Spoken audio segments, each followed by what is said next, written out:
So I am playing Lies of P right now on the PC, an absolute masterpiece of a game. And I want to share with you my LG C1 OLED Motion Pro high settings to use with the native HDR on this game. So now we have SDR, HDR trick, auto HDR, major paint the cactus, a special K, the native HDR. I mean, with this Unreal Engine games, we can use anything we want.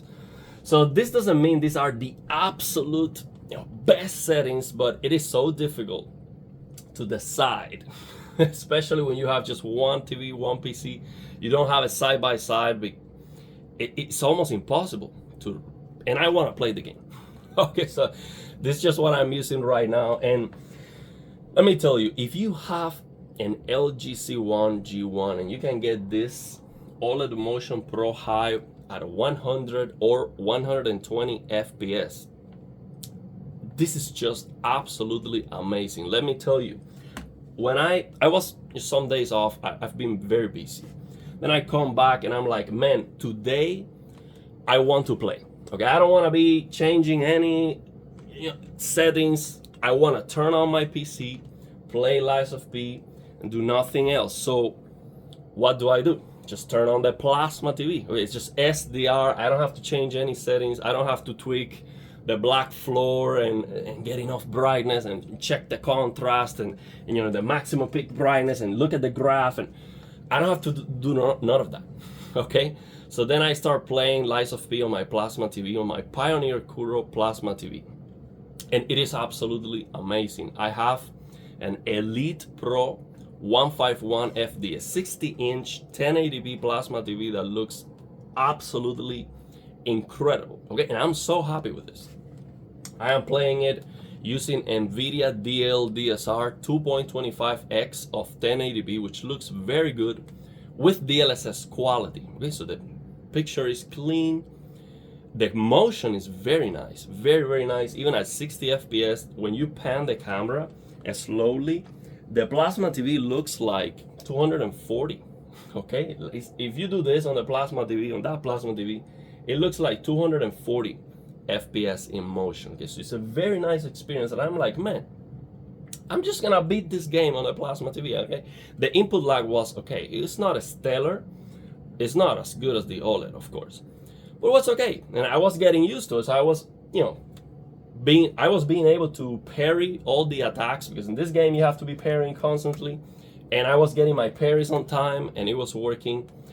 But yesterday I was fighting with this boss right here, and I'm just listening to the UFC. So Saturday night, I'm just listening to the MMA halls, okay, just the fights, and then I'm playing the game. Okay, I'm trying to fight with this boss, and I am not winning. Okay, and I'm like, man, I got this. I understand everything I need to do. I am not winning. And then I just go to sleep, and I couldn't beat the boss. Then I wake up, and then I go through the trouble of getting the black floor and the colors and the highlights and doing the tone mapping and this and that, all the settings, all the Motion Pro, making sure the frame rate is rock solid 120, tweaking the settings. And after I do all of that, I beat the boss first try, no HUD. Okay, so I didn't even know my health. I was just trying to guess, if I get 2 attacks, then I'm gonna recover my health. I beat the boss first try. And the reason is I was able to see everything so much better with this feature. I mean, the motion clarity is so important for gaming. It is so underrated, okay? And some people are so focused on input lag. They are worried about using this feature because, oh no, that's going to increase my input lag, so I'm not gonna even try that. Yes, it will increase your input lag. Let's say it is increasing your input lag in 10 milliseconds or 16 milliseconds, okay?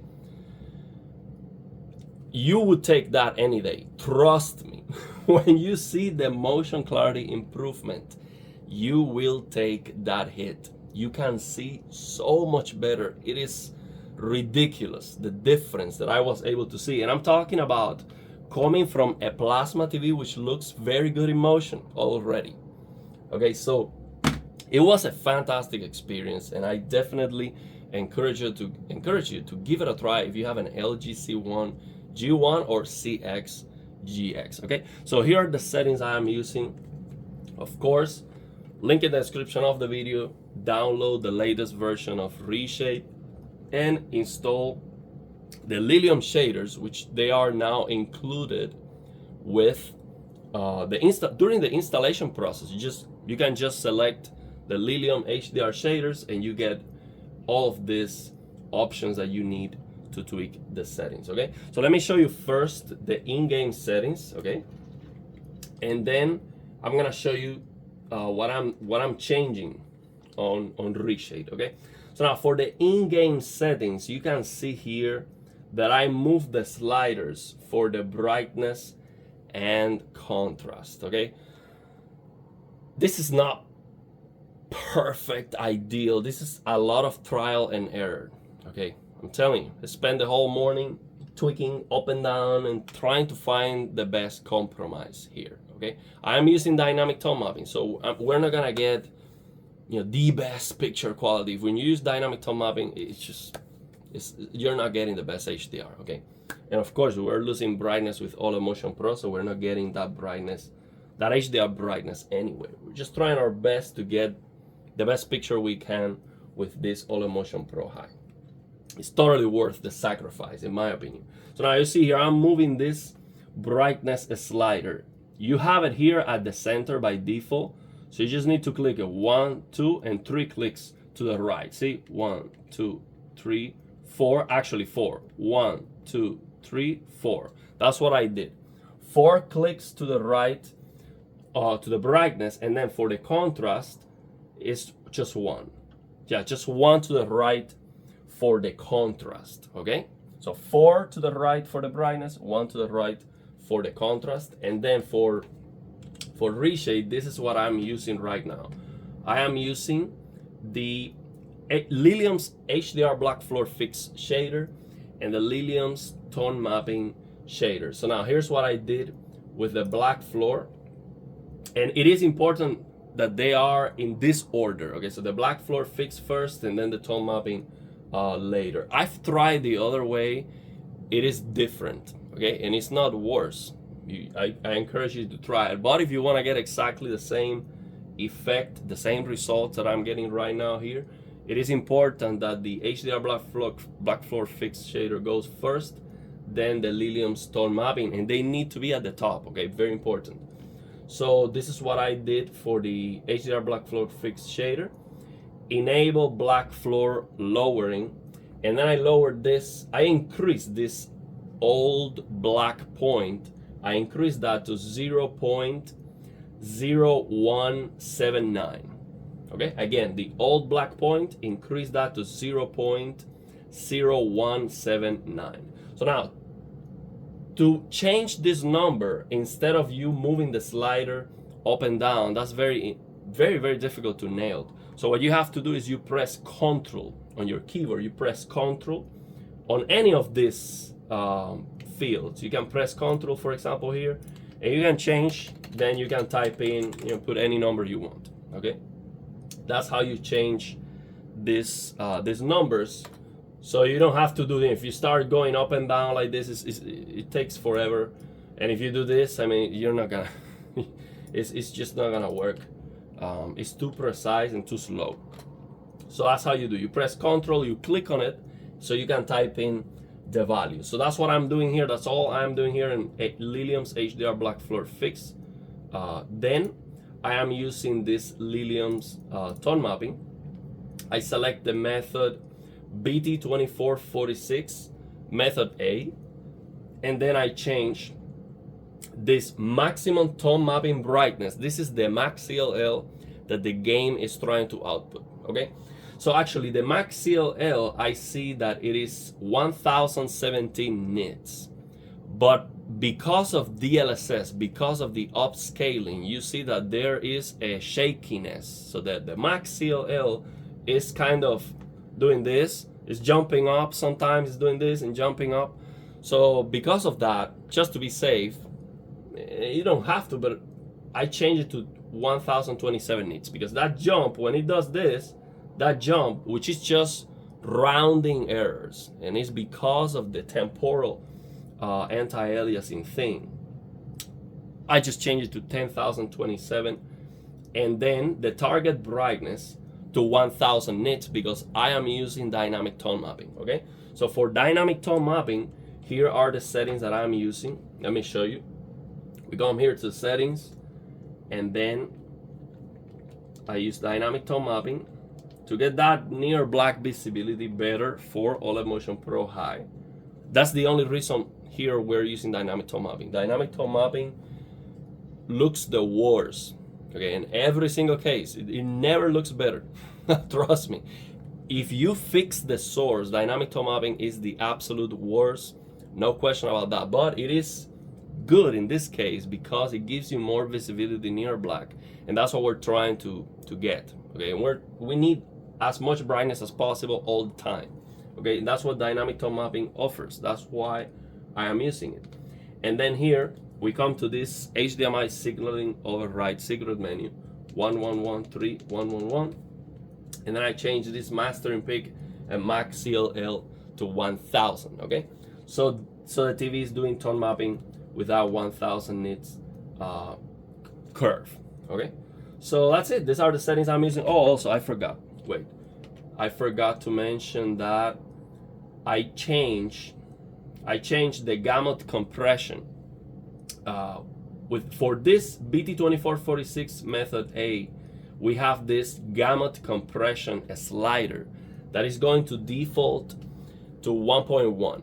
Okay, so the bigger this number here, you lose color saturation, so the picture gets desaturated, and when you lower it to 1, you get more color saturation. So I lower it to 1, and the reason is I am washing out the picture. By changing the contrast and the brightness of the game and using dynamic tone mapping, I am washing out the colors.